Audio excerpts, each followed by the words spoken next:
शिक्षण फक्त याच्या शिक्षणापुरतं किंवा डिग्री पुरतं नव्हतं. शिक्षण म्हणजे काय? शिक्षण म्हणजे आपल्या बुद्धीला सत्याकडे नेणे. शिक्षण म्हणजे काय? आपल्या बुद्धीला सत्याकडे नेणे, आपल्या शरीराला श्रमाकडे नेणे, आपल्या भावनेला संवेदनाकडे नेणे म्हणजे शिक्षण होय. पण आजकाल काय शिक्षण म्हणलं की आपल्या लहान मुलं, आपल्या मुलांना जर एखादी डिग्री प्राप्त केलं किंवा MBBS MD झाला तर त्याला एखादी कॅरी बॅग जर दिलं हातामध्ये तर तो म्हणतो मला लाज वाटते, श्रम करायचं तर सोडून द्या, त्याला एक कॅरी बॅग सुद्धा घेऊन जावं वाटत नाही हातामध्ये. तर अशी परिस्थिती आत्ताच्या पिढीची आहे. पण आपले बाबासाहेब आंबेडकरची एक अशी कथा आहे, म्हणजे सत्य त्यांचं एक चरित्र आहे, मी वाचलेलं.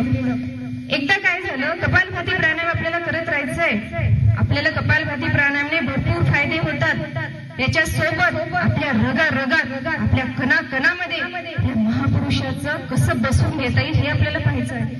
तर मोठे महाराज होते आणि त्यांनी असं म्हटले की 2 विद्यार्थ्यांना बक्षीस ठेवण्यात आलं.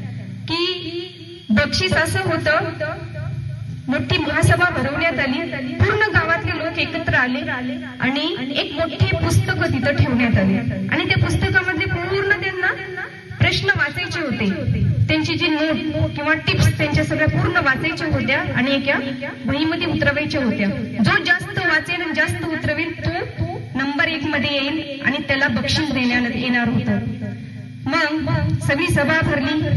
त्याच्यामधला एक विद्यार्थी तिथं आला आणि त्यांनी पूर्ण पुस्तक वाचली आणि तो पानावरती लिहू लागला. बाबासाहेब मात्र येईनात, कारण त्यांना उशीर होत होता. त्यांची पत्नी, त्यांची आई, त्यांचे वडील, त्यांचं पूर्ण आडोसी पडोसी सगळे एकत्र होते. ते मात्र म्हणत होते, अरे आमचे बाबासाहेब का येत नाहीत, आमचे बाबासाहेब का येत नाहीत. महाराज निघाले बाहेर. आपण हरलोत ना तर हार मान्य करायला शिकायला पाहिजे. आपण सगळे चला घरी जाऊया. तेव्हा राजा म्हणतात, तुम्ही जाऊ नका, थांबा आणि जो विजेता घोषित होणार आहे त्याचं नाव तरी ऐकून जा. मग बाबासाहेब थांबतात. थांबल्यानंतर महाराजा म्हणतात, आजचे विजेता आहेत बाबासाहेब, डॉक्टर बाबासाहेब आंबेडकर. बाबासाहेब विजेते आहेत. का विजेते आहेत? ते बाकीचे जे होते ते विद्यार्थ्याचे, त्यांचे आई वडील ते म्हणू लागले, अरे त्यांना कसं काय तुम्ही विजेता घोषित करता? आमच्या मुलांनी एवढे प्रश्न लिहिले, त्यांना नाही, आणि तुमच्या त्यांनी फक्त 3 प्रश्न लिहिले, तर त्यांना विजेते का? तेव्हा महाराजा म्हणतात, जेव्हा तुमचा मुलगा येत होता वाटेमध्ये एक माणूस, पीडित माणूस त्याच्या पायाला लागलं होतं, हाताला लागलेलं होतं. तो ओरडत होता, मला वाचवा, मला वाचवा, मला वाचवा. पण या मुलांनी तिथंच थांबला आणि विचार केला, अरे ह्याला जर मी दवाखान्यात घेऊन गेलो तर मला जे महाराजांनी तिथे परीक्षा ठेवलेली आहे त्या परीक्षेत मी नापास होणार, मला वेळ होणार आणि मला ते बक्षीस मिळणार नाही. म्हणून त्यांनी त्या पीडित माणसाला तिथे सोडलं आणि जाऊन महासभेमध्ये बसून पहिलं पटापट प्रश्न लिहू लागला. आणि दुसऱ्या रस्त्याला बाबासाहेबच्या रस्त्याला येत होते, तिथे एक पीडित माणूस होता. तोही रडत होता, ओरडत होता, मला वाचवा, मला वाचवा.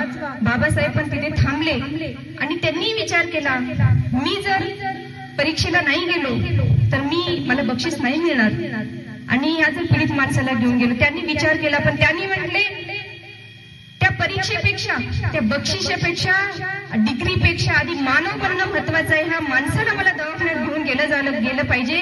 म्हणून त्यांनी त्या पीडित माणसाला दवाखान्यात घेऊन गेले आणि त्यांचा उपचार केला.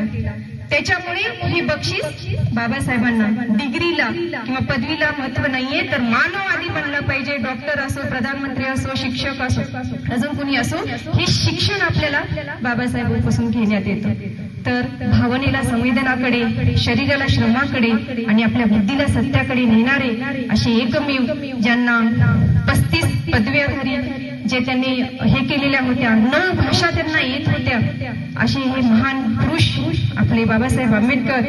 जेव्हा ते शिक्षण शिकत होते, शिक्षणाच्या वेळेस सुद्धा त्यांची गरिबी, जेव्हा त्यांचे वडील असे, आता म्हणतो आपण बाबासाहेब आंबेडकर